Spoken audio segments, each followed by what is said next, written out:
Hi, I'm Andy Burrows, Supercharged Finance. Welcome to another bite-sized boost for your finance function.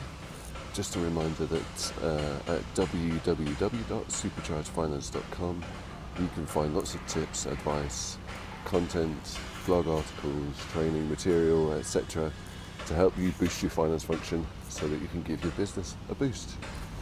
What I wanted to talk about today, I just wanted to share with you a little bit of fun that I had with a financial reporting team once.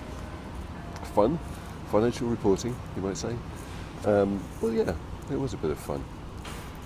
So I was once brought in to run a group reporting team, and they were feeling quite low. Many of the team were new to their positions following a reorganisation, and they always felt like they were playing catch-up. Month end would come around again before they'd finished hearing about all the problems from the last month end.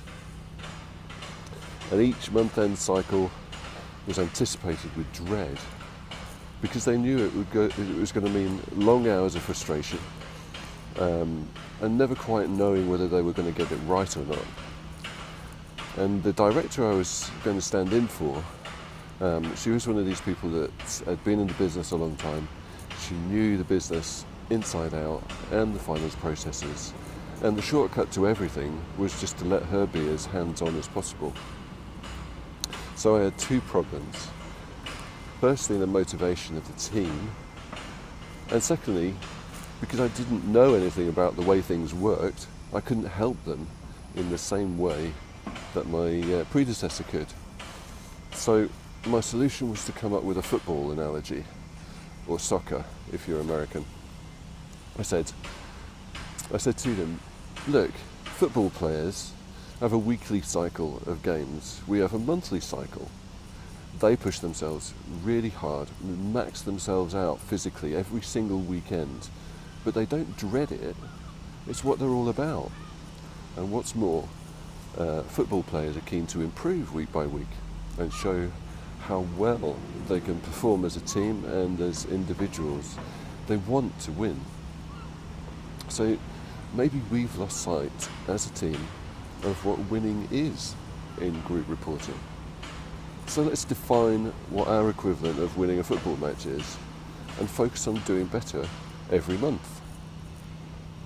So I also pointed out that I was going to be like a football manager, stuck on the sidelines, not involved on the pitch.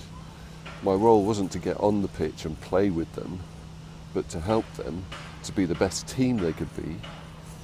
And I'd guide them in the preparation, make sure they had everything they needed for training and doing the job. And I'd give them constructive feedback during and after. But they had to take responsibility during the game, in this case during month end. So we had plans for training and improvement, pre-match tactics discussions, half-time team talks, and post-match feedback sessions. I would throw in advice from the sidelines during the game when I felt the need as well. And they really stepped up a gear. I could see in their faces within a few weeks that they were really starting to enjoy things and see progress. So, if you want to read more about that little bit of fun that I had and the reason I think it was successful, click the link below and read my full article that tells the story. But I'll give you a clue. It's all about purpose. Bye for now.